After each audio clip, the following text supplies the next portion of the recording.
দাদা আজকে আপনি কোথায় ভোট দিলেন আর আপনার এলাকাতে ঘুরে ঘুরে কি দেখতে পেলেন? সবাইকে প্রথম নমস্কার এবং যত চ্যানেল আছে তাদেরকে আমার ধন্যবাদ এবং যারা দেখছেন তাদেরকেও ধন্যবাদ। কেননা আমি ১ নম্বরে প্রথম গেছি, তারপর ২ নম্বর, ৩ নম্বর, ৪ নম্বর, ৫ নম্বর, ৬ নম্বর।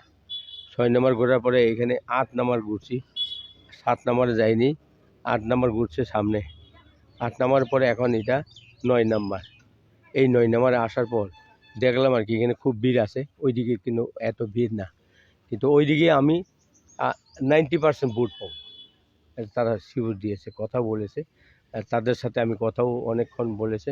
আর যারা ভোটার আছে তারা খুব শান্তভাবে ভোট দিচ্ছে। ওই আমার ৪ অবধি, ৪ এবং ৫ অবধি খুব ভালো ভোট পাবে। ওখানে 80 বা 90% আমি ভোট পাবো এবং আসারাম বাড়িতে 90% ভোট দেবেই, তারা এই কথা বলেছে। আচ্ছা, কোনো জায়গায় কোনো যান্ত্রিক গোলযোগ মানে ইভিএম মেশিন এরকম আছে? এখনো কোনো কিছু হয়নি। শুনতে পেলাম যে কোনো জায়গার মানে বিজেপি হয়ে কোনো পোলিং এজেন্ট দিতে পারে না, এমন কোনো ঘটনা? না না না, এমন কোনো নাই। আমাদের প্রত্যেক বুথ কেন্দ্রে আমাদের এজেন্ট আছে এবং এজেন্ট সুষ্ঠুভাবেই বসছে।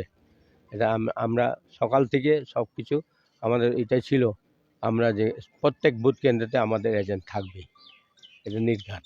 Thank you.